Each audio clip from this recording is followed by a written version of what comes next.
What it do is your man Savalas. The SAVA checking in with Mark Clark in the Sports Parade Magazine podcast. Y'all go ahead and give him a call at 713-553-6370. Y'all hit me up at Savalas.com. He give it to you straight up with no chaser. Just how I like my yak. No better way to advertise or hit your target market than with the Sports Parade Magazine Daily Podcast. Call 713-553-6370 for rates. And now, without further ado, the man, my main man, he's a bad man, Mark Clark.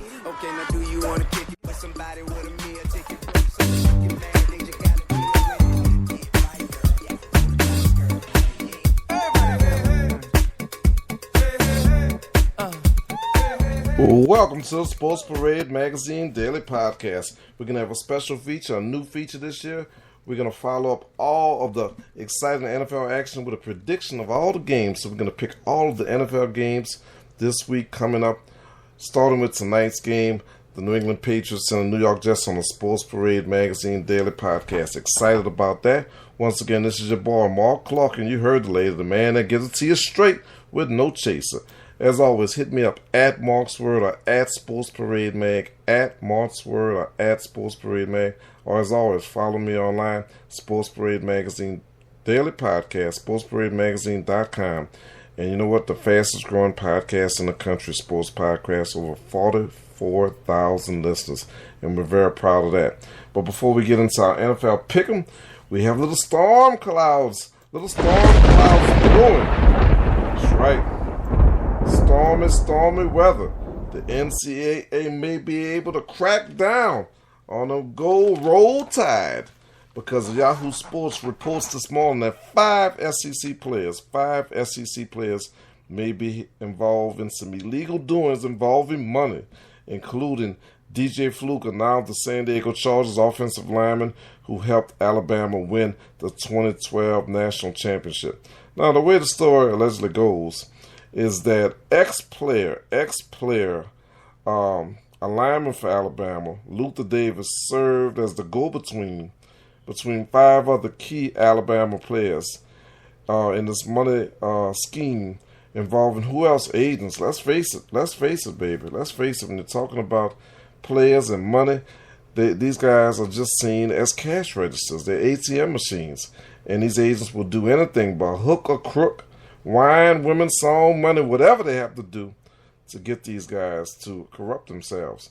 And let's flip it on the other side. These players see coaches like Nick Saban making $8 and $9 million a year. They see the schools generating $50, $60, $100 million. They see the NCAA getting $200 million, $1 billion, all on their back, all on what they're producing. But they're supposed to be the good, dutiful soldier that keeps his mouth shut and be glad that he has an education, a degree, a free education, despite the fact that he's generating all this money. That's where the problem comes in. Now, allegedly, 3 or 4 agents gave upwards of $50,000 to these players. So, boy, I tell you, Nick Saban at his press conference leading up to this big weekend's game against Texas A&M and Johnny Football was not happy. He was not a happy camper. But you know, that always gets to me because I always have this philosophy. I don't particularly like the pregame or the postgame press conferences going in the locker rooms because the players, by its very nature, it's an adversarial thing in terms of what the institution is trying to put out, what the player, what the coach is trying to put out, and what the reporter is trying to get. They're trying to get to the truth of the matter, the heart of the matter, not the polished up, not the part that you want us to see, but the part that should be seen. And too often you get these staged, canned rhetoric, and you don't really get to the heart of it. Because the minute Saban was asked about these allegations, would they indeed lose and have to vacate that title, just like USC did? Will it be a situation going into the future that Alabama is punished? Far too early to know any of that, but once again, we're talking about a lot of money and agents. And if the NCAA is all about doing the right thing and being equal-handed and really has any teeth left because we've seen them being kind of stripped of that power, kind of disrespected. You saw Miami's president earlier this year, while they're still being investigated, saying she doesn't know if she'll even acknowledge or accept any kind of NCAA punishment for her Miami Hurricanes. Well, you got a lot of teams in big college conferences like the SEC that basically are saying, you know what, we're the ones generating the money. We have the TV contracts. We have the real power. So it remains to be seen how this breaks down. Of course, Alabama Athletic Director Bill Battle, he said all the right things, that we're aware of the allegations and our compliance department is investigating thoroughly, and we work diligently, ongoing, to ensure that we educate our student athletes on maintaining compliance. Come on, man. Come on. I should have had God Bless America playing when he said that. They say that all the time, but we know it. We know it. There's a lot of money that is exchanged in hands because just like with Reggie Bush, you take a whole lot of money because you know what? You don't have a lot of money coming up. You may have financial problems and ties. Also, some of these kids know that they're going to be getting millions of dollars on the next level, and this is somewhat of a down payment. The problem is when you're signing gray area contracts with sleazy agents and they have to pay that money back, you can be compromised. So it's just a dirty thing, and hopefully after this is investigated, and I'll do that with air quotations because you never know with the NCAA, but hopefully we'll begin down the path of eventually paying these players, because I just can't see us keep going down the same path. Just can't see it. Also, before we get into our NFL picks for the upcoming week, I hate to say it, Derek Jeter, all the time, like I said, is a cruel mistress to all athletes. Derek Jeter's out for the year with a broken ankle. Yes, the same ankle that caused him to miss most of the early part of this year and parts of last year. And he says, I'm going to come back bigger and better and stronger than ever. No, sir. No, Derek Jeter, you will not be bigger and better. You're 40 years old. 40 years old. That's not the beginning. That's not the middle. That's the end. The end has come. I'm so sick of them constantly talking about punch-drunk fighters taking a ring because they've blown their money. Well, you know what? I see it across the board in every sport. Major League Baseball, you've made your money. You have your legend. You're a Hall of Famer. Why are you hanging around? Why are you coming back after yet another broken ankle and to be only a shadow of your former self? Sometimes it's time to see the writing on the wall. For all the time waits for no one. Derek Jeter, it's over, baby. It's over. Okay, let's get to the NFL. First game, Thursday night, right out the box tonight. The Jets against New England. The Jets pulled off the miracle of all miracles. I don't even know if that was a miracle.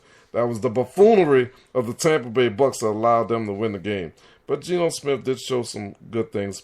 But before we get into this game, let me just say the news broke late last night, early this morning, that former starter, yeah, he's not a fool, but former starter Mark Sanchez may have to have season-ending surgery, which he's already can't play right now, for that shoulder that he was hurt playing in a preseason game in the fourth quarter. And that fool of the week, fool of the decade, fool of his career as a head coach. Oh, man. Unbelievable what Rex Ryan has done. Fool. Let me just say this. When you put any veteran, let alone a guy in Sanchez that you've invested millions in, that you've just given a contract extension, you've just given $1 million worth of bonus, upwards of $10 million.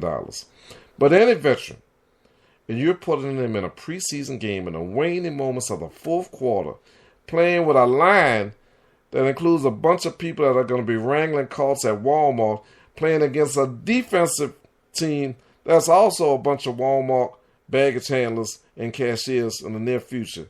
And sure enough, one of them hit him hard, hurt that shoulder. And I'm just going to say it because I tweeted it, at Mark's Word, at Sports Parade Mag. If NFL players, current, present, and past, can sue for concussions, even though they know it's a violent sport, they know the risks and the dangers that they take, If they can do that, what happens if Mark Sanchez has to undergo surgery and now he's unable to catch on with the team next year? Or, God forbid, this surgery hampers him going forward into the future with his career. That's a possibility. And this is all at the feet of that fool, Rex Ryan. That fool. He should stick like his brother, Rob Ryan, defense coordinator, stick to the defensive side of the ball because as a decision maker, as a leader, very, very poor. And to put a veteran in a preseason game in a waning seconds against a bunch of guys and with a bunch of guys that you know are not NFL caliber, they're just training camp bodies, that's a disservice. That is a fool that shouldn't have his job. But as we move forward, Geno Smith, he was able to do a few things, but they just don't have any kind of weapons. I mean, there's just nothing of the Jets team other than a pretty good defense. But let's flip it over. Tom Brady. Man, no Rob Gronkowski. Out. Shane Vereen, who lit it up coming into the game after Stephen Riley fumbled yet again and got in Belichick's doghouse. But guess what? Shane Vereen broke the wrist. He has to have surgery. He's going to be put on the injured reserve. Danny Amendola, the guy that was supposed to place Wes Welker, who lit it up with Peyton Manning in Denver.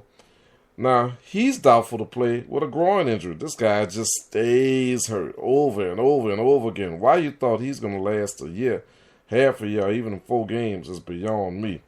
So now you're counting on Julian Edelman to step up. He may have a big game, but there's not much because right now Gronkowski has no tight ends to throw to. Doesn't have Shane Vereen as number 1 pass catcher out of the backfield. Doesn't look like he's going to have Edelman. Woo, Stephen Riller's going to have to step it up big time. But I still think, with all of that going on, and they're playing at New England, I don't think there's any kind of way the Jets are able to pull this off. But you never know, because for Geno Smith to get hit out of bounds at the time it expired, or about to expire, and allow them to get a 15-yard penalty and kick a game-winning field goal.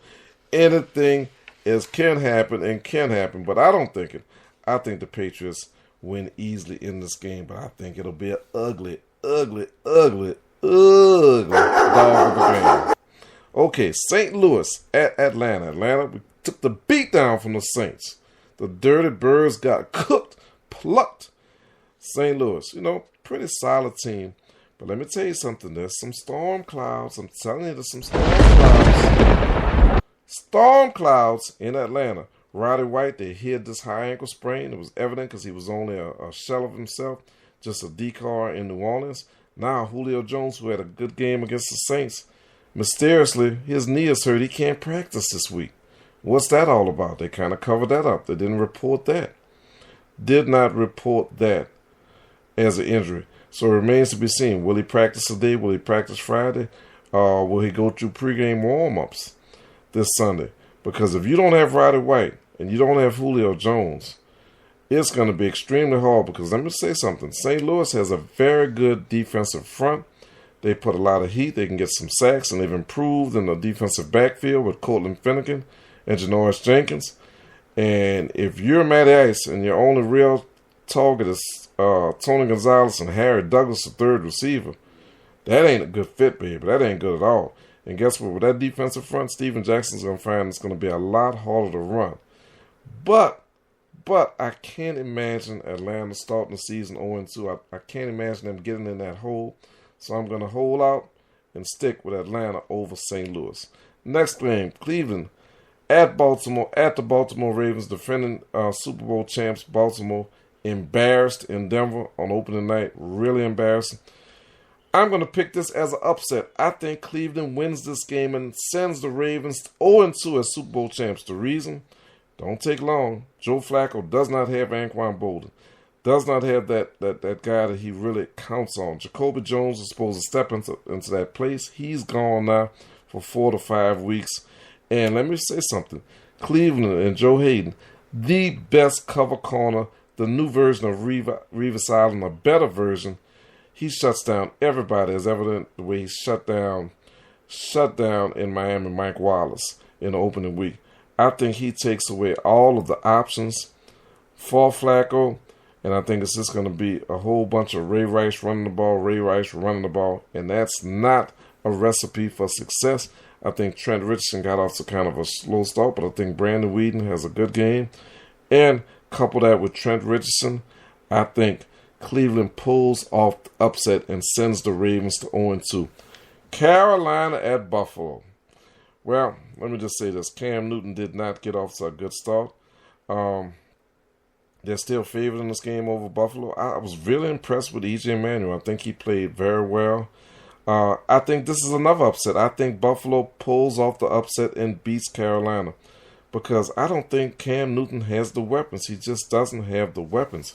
And when you're talking about E.J. Manuel, he has some weapons because guess what? C.J. Spiller did not show it and he fumbled, but C.J. Spiller is terrific, along with his backup Fred Jackson, a veteran Wiley who still has a little bit left in the tank, a little bit tread left on those tires. I think C.J. Spiller and Fred Jackson go wild, go crazy running that ball. I think it opens up things for E.J. Manuel, and I think they beat down Carolina and Cam Newton. And Cam Newton, Superman, tends to get frustrated when things are not going well. Next game up, Minnesota, the Vikings at Chicago, the black and blue division. This is always a game that's usually played tough. Minnesota's a 6-point dog to Chicago, but you know what? I don't see it. I just don't see it. I see Chicago winning this game going away. Christian Ponder, I'm sorry. You are not ready for prime time, baby. You're not a quarterback. Greg Jennings got all that money. Been exposed. You're just a product of the Green Bay system and Aaron Rodgers. And if your number one option, other than AP all day, is Jerome Simpson, you're in trouble. AP's going to do what he does. He may run 10 times and not get but 15, 20 yards, but then he's going to bust a 50 or 60-yarder, as evident by the first game, first play of the season. But this new offense of Mark Trestman, even though I'm not a big fan of Cutler, I think they showed some improvement. I think Cutler cut down on the interceptions. I think Martellus Bennett has been a good option at tight end, and it's took some of the pressure off Cutler. Brandon Marshall, he's just probably the best possession receiver in the game. He's heady. Matt Forte did not have the game that he was expected to have. But I think, instead of a close game, I think Matt Forte runs wild. I think this offense of Mark Trestman at home goes crazy, and I think they beat the Vikings by at least 10 points. Washington, 7-point dog at Green Bay. And let's face it, it's because of RG3. He just simply did not look healthy. Looked kind of tentative.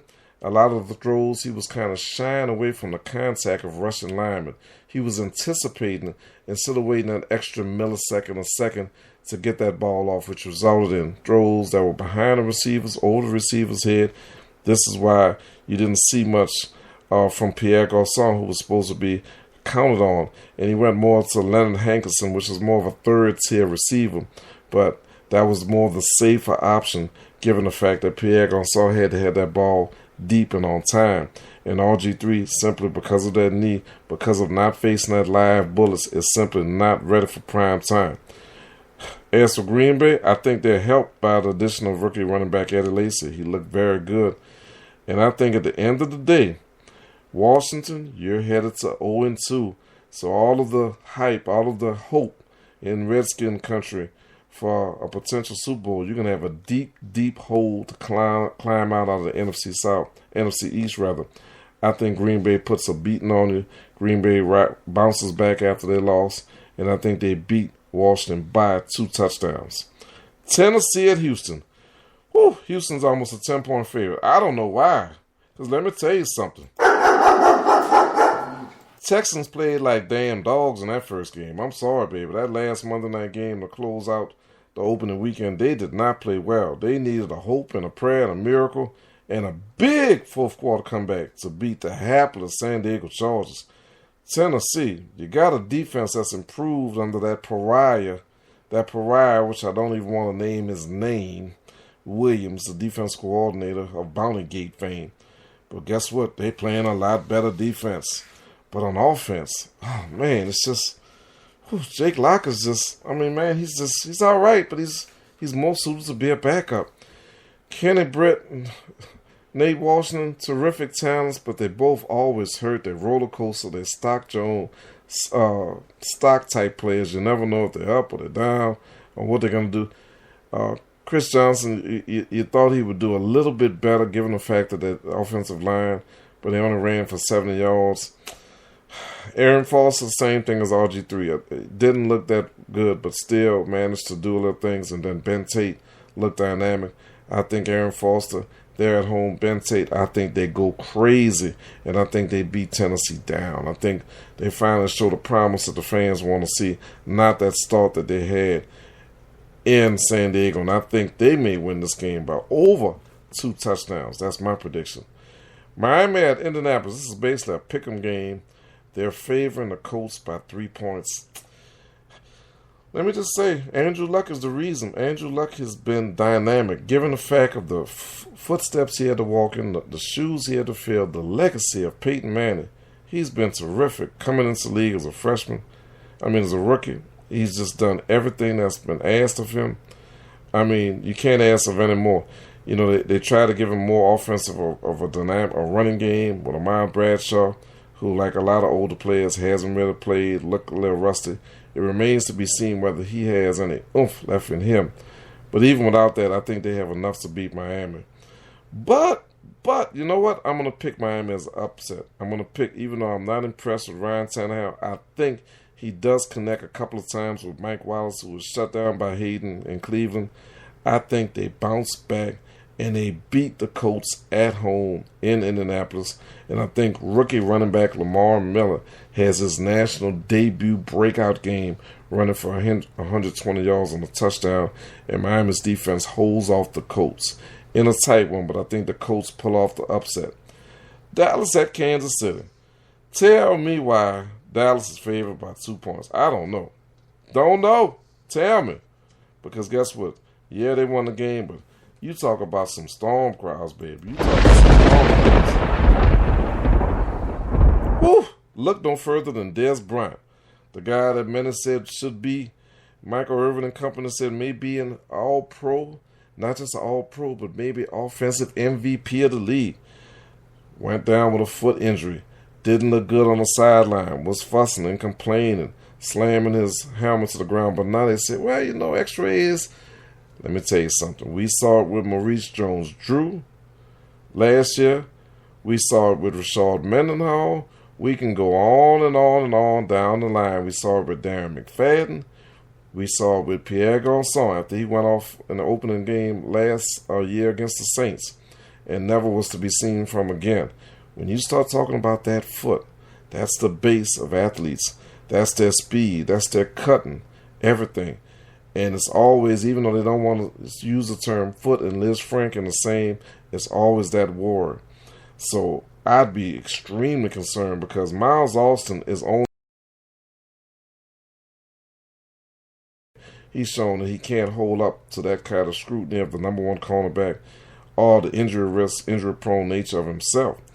It also all goes back to Jason Witten, Romo's friend, his partner, his best man in his wedding. He always goes to him. And even though all the years Jason Whitman, the warrior that he is, still had one of his best games Sunday night with 2 touchdowns. First time he ever had that. I see Dallas losing this game. I think Kansas City pulls off the upset at home. I think that crowd's going to go wild. Alex Smith is a good manager of the game. I think Dwayne Bowe gets off the snide with Alex Smith, even though Alex Smith is more of a slot receiver, tight end type of thrower instead of the deep ball acceptor that Dwayne Bowe is. But I think Jamal Charles goes crazy and has the type of game that Reggie Bush had in Detroit. And I think he goes clean plumb off for almost 200 all-purpose yards against, how about them Cowboys, and pulls off the upset. Denver at the Giants. Denver, of course, is going to be favored, even though they're playing in New York because of who? Peyton Manning and that 7-touchdown masterpiece that he threw at the defending champion Ravens. But let me tell you something. As good as Julius Thomas looked coming out of nowhere in Denver at the tight end position, that made him look like a combination of Graham and Gronkowski. I don't think after opposing defensive coordinators' game plan against Julius Thomas, I think he can be taken away. Eric Decker looked a little shaky, dropped potential 2 touchdowns. But Demaryius Thomas, I don't go on and on. Wes Welker, I know they have the talent. No Sean Marino, Monte Ball running here when they still can't get who's going to back up, who's going to protect in that backfield for Peyton. But some kind of way, I think David Wilson finally rises to the occasion and shows up in New York to help Eli out. I think he does, particularly with Darrell Scott, the third string, but the backup to David was hurt in practice, hurt as needed. Thought it was going to be more serious. Anytime they're signing that relic, that dinosaur, and Brandon Jacobs, who has nothing left, whether Tom Coughlin likes it or not, he has to go to David Wilson. This is the be-all, the end-all, your alpha, your omega, your everything. If you're going to go anywhere, and I think Victor Cruz is going to be saucing. I think Eli Manning bounces back, has a great game in the Manning Bowl against his brother. I think Hakeem Nicks shows up big type of talent he is and shows that, hey, Demaryius Thomas, I was you before you in this league. And I think the Giants pull off the upset and beat Denver Broncos in the Manning Bowl. Jacksonville and Oakland. Lord, why do we have to play this game? Please help me. Help me, help me, help me. Please help me. This is a dog. Jacksonville scored 2 points, y'all. 2 points. That's it. They got a safety. No offense. No offense. Gabbert out. You know, we knew he couldn't play. Knew he shouldn't have been the number 1 pick. But Chad Henne is coming in like he's the great savior. Come on. This is a career clipboard carrier. He's not going to do anything. Maurice Jones-Drew coming off that list, Frank, last year. He didn't do anything. If he's not going off, you know you're in trouble in Jacksonville. You have nothing. Nothing. Not that Oakland's great. Terrell Pryor had a nice little game. Rod Street, a very underrated as a wide receiver. I think is the number 1 wide receiver on that Oakland roster. Guess what? Just because they're at home, just because they're playing in the Bay, just because they have all those routers in Oakland, I'm predicting Oakland wins this dog of a game. Lord help us. Woo. I don't know what the rating's going to be for that game outside of Oakland, Jacksonville, or even in Jacksonville. But I think Oakland wins. San Francisco at Seattle, and this is going to be a battle of the Titans. The Titans, but let me tell you, all this bragging about this San Francisco defense basically got shredded by Green Bay.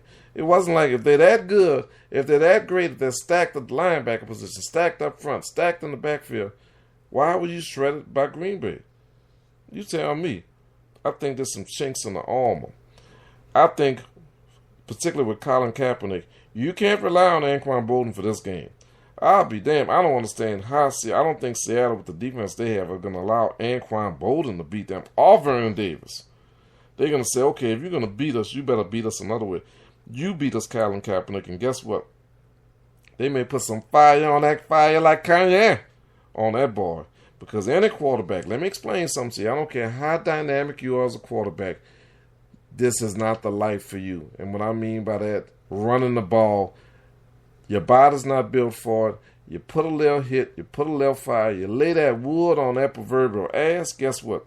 All of a sudden you get a little bit happy feet and you don't want to do it. I don't care if it's Peyton, I don't care if it's Eli, I don't care if it's Joe Montana, I don't care if it's Steve Young, whoever you want to be in the Hall of Fame or playing now, Tom Brady, whoever you want to say, Drew Brees, they don't like getting hit. And I think Colin Kaepernick needs to have a little comeuppance. And I think Seattle at home with that crowd and Marshawn Lynch, let me tell you, Russell Wilson didn't play well. I see him bouncing back. And Marshawn Lynch runs against anybody, baby, anybody. They pull off the upset in Seattle and beat San Francisco. Pittsburgh, whew, how the mighty have fallen. 7-point underdogs to Cincinnati. There's nothing. There's nothing left in Pittsburgh. I'm sorry. And what they did have, they lost. Le'Veon Bell, the rookie, may be out with a list. Frank, we don't know. That foot, he's not playing. They had to sign Jonathan Dwyer back after they cut him at the running back position. They got Felix Jones off the street to try to play running back. They have nothing. And then an offensive line that's just been shredded and decimated lost a key component, the best player, Maurice Pouncey, with a torn MCL and ACL. I feel sorry for Big Ben. No deep threats, no running game, no offensive line means what? you'd be lucky if you score 3 or 4 or 6 points. The MVP of that team may be the kicker. And that defense is long in the tooth, baby. Long in the tooth. Cincinnati, I think this is the game, despite how solid Ben Jarvis Green Ellis, New Orleans native, has been. I think it's Giovanni Bernard's time to team up with that dynamic wide receiver in A.J. Green. I think Giovanni Bernard has his coming out party over 120 yards and finally begins the process of replacing Ben Jarvis Green Ellis as the go-to back.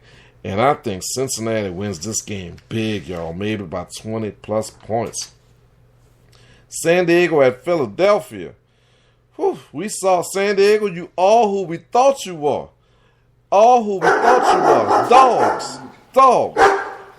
20-point lead at home, opening night, crowd with you, and you just collapse. You fall, you fold like a cheap accordion against the Texans. And I think going to Philadelphia, Chip Kelly's offense, and let me just say this about Chip Kelly. You know, you set a record with the number of plays running, NFL record in the third quarter in the game. I think it's the most offensive plays that have been run since something like 1997 in the Minnesota Vikings. But Michael Vick, small dude. LaShawn McCoy, small dude. Deshaun Jackson, small dude. You get the picture? They ain't going to hold up, y'all. They ain't going to hold up. You can't keep running all those plays and getting those extra hits and expect that offense to be dynamic over the course of a season. So I don't think it's going to work long term. But in this game against San Diego, who we thought they were, dogs, I have no problem with Philadelphia winning this game big because San Diego is a bunch of has-beens that never walk. I'm talking about you, Phillip Rivers. I'm talking about you, Ryan Matthews. And I'm sorry, Antonio Gates. Time to let it go, baby. Time to let it go. So I see Philadelphia winning big. Final two games. Detroit, a pick'em game at Arizona. I don't know why this is a pick'em game, because I like, let me tell you something. A lot's been made of Arizona and Carson Palmer, and he's going to be putting that ball up to Larry Fitzgerald.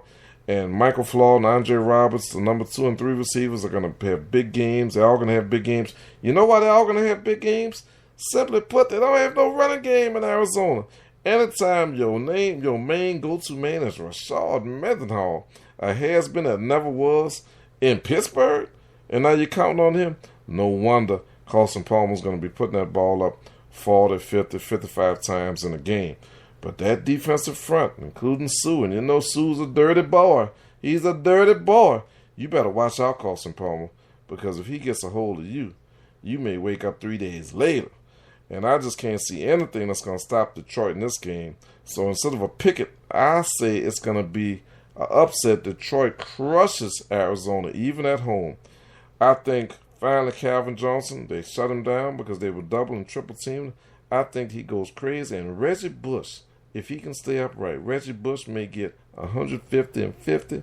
And even the backup, George Bell, I think he can get over 100 against his Arizona team. So I picked Detroit to win big at Arizona. Finally, my New Orleans Saints at the Tampa Bay Buccaneers. Woo. So many problems in Tampa. So many problems. Doug Martin, really struggled. But all of it centers around Josh Freeman. Josh Freeman, I'm sorry, baby. I'm sorry. The storm clouds are brewing. Time ain't on your side. This is it. It's either put up or shut up. Tampa Bay has already stripped you of your being captain, and this comes from your own teammates, your own players. That's not a good sign, bro. That's not a good sign. So I'd be worried. Now, the reason that the Saints are underdogs in this game is, quite frankly, Dome team, Sean Payton's team, the Saints have historically put up far less points on the road. So there's always a question, will this be an upset by Tampa Bay? And you know what, quite frankly, I don't know. I don't know how this Saints team is going to perform on the road. In the past, they've struggled running the ball, and that offense hasn't been as dynamic. But if this is the time to show that you're for real, it's the time against Tampa Bay. This is, like I said when I was evaluating the opening of the season on FM 98, a Sunday morning journal with Harold Clark, when I said, If you can win 7 out of 8 at home, which is not a great stretch for a Saints and a Dome team and that crowd and that advantage, and then you can get split on the road, 4 games or even 3, you're already at about 10 wins, which could be enough to get a wild card. Well, one of the games that you have to win is this game against Tampa. They're not very good. And the thing about a dog and a snake, you got to keep them down. Kick them while they're down. Put your foot on their neck. If you let them up, they may bite you. All of a sudden, Vincent Jackson is catching a touchdown. All of a sudden, Doug Martin is going crazy. All of a sudden, second receiver Mike Williams is going crazy. All of a sudden, Josh Freeman looks like a credible NFL quarterback. This game, I tell you right now, will be decided in the first half. If they give Tampa Bay life to New Orleans Saints, it's going to be done. Who do I predict? Man, I got to go with my Saints, baby. You know I got to do it. I got to do it like that on the Sports Parade Magazine podcast. Remember, baby, at Mark's Word and at Sports Parade Mag, hit me up, sportsparademagazine.com, because I give it to you straight with no chaser, baby.